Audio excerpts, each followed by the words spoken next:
Hello all, welcome to our channel. ఈ క్లాస్లో వచ్చేసి మనకు సోషల్ బోధనోపకరణాల గురించి చూసాము కదా. దానిలో వచ్చేసి చార్ట్స్ గురించి చూద్దాము. ఈ వీడియో కనుక నచ్చితే మీకు లైక్ చేయండి, షేర్ చేయండి, సబ్స్క్రైబ్ కూడా చేయండి. అలాగే కాంపిటేటివ్ ఎగ్జామ్ ఎస్జిటి టీఆర్టీకి సంబంధించిన కాంపిటేటివ్ ఎగ్జామ్కి ప్రిపేర్ అవుతున్న వారందరికీ ఈ వీడియోని షేర్ చేయండి. అలాగే లాస్ట్ క్లాస్లో మనము పటాలు అలాగే సోషల్కి సంబంధించిన ప్యాప్స్ గురించి చూసాము కదా. ఈ క్లాస్లో వచ్చేసి మనకు చార్ట్స్ మరియు బోర్డుల గురించి చూద్దాము. చార్ట్స్లో వచ్చేసి మనకు విద్యార్థుల ధారణ శక్తిని పెంపొందించుటకు ఉపయోగపడే బోధనోపకరణమే చార్ట్స్. అలాగే విషయ సామగ్రిని సంక్షిప్తం చేసి వివరించడానికి, దాని అంశాలను పోల్చడానికి, వ్యత్యాసాలను చూపడానికి ఉపయోగించే దృశ్య సాధనమే చార్ట్స్. దృశ్య సాధనం వచ్చేసి చార్ట్స్. దీనిలో మొత్తం 9 రకాలు ఉంటాయి. ఒక్కొక్కటి గురించి చూద్దాము. వంశావళి చార్టు.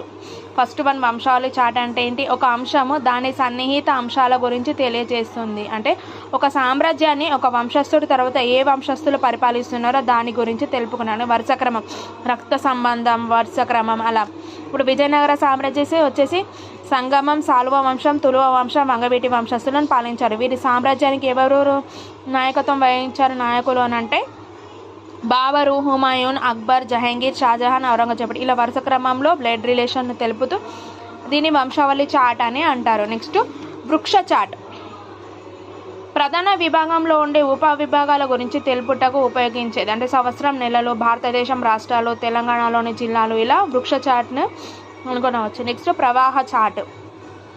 ప్రవాహ చార్ట్ వచ్చేసి వంశావళి చార్ట్ని పోలి ఉంటుంది. వృక్ష చార్ట్ను వంశావళి చార్ట్ చెప్పాను కదా, రక్త సంబంధం. వంశావళి చార్ట్ని పోలి ఉన్న చార్ట్ ఏంటి? ప్రవాహ చార్ట్.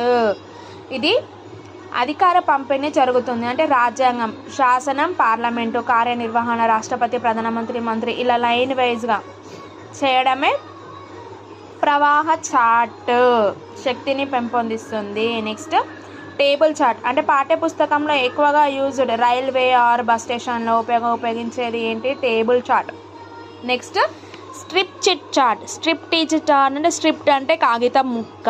అంటే ఒక చార్ట్ మీద చిత్రం పొడవు గత చిక్కున్న ప్రశ్న గానించి దానికి సరైన సమాధానం కాగితం ముక్కను అతికించడం. నెక్స్ట్ విద్యార్థుల్లో ఏకాగ్రత మరియు ఆసక్తిని పెంపొందిస్తుంది. ఏంటి? స్ట్రిప్ టీచ్ చార్ట్ అంటే ఏంటి? స్ట్రిప్ అంటే కాగితం ముక్క. నెక్స్ట్ ఫ్లిప్ చార్ట్ అంటే క్యాలెండర్ను పోలి ఉంటుంది. ఫ్లిప్ చార్ట్లో 20 పేజెస్ ఉంటాయి. స్పైరల్ బ్యాండింగ్ చేయడానికి పుస్తక రూపంలో ఉండే చార్ట్. అంటే ప్రతి పేజు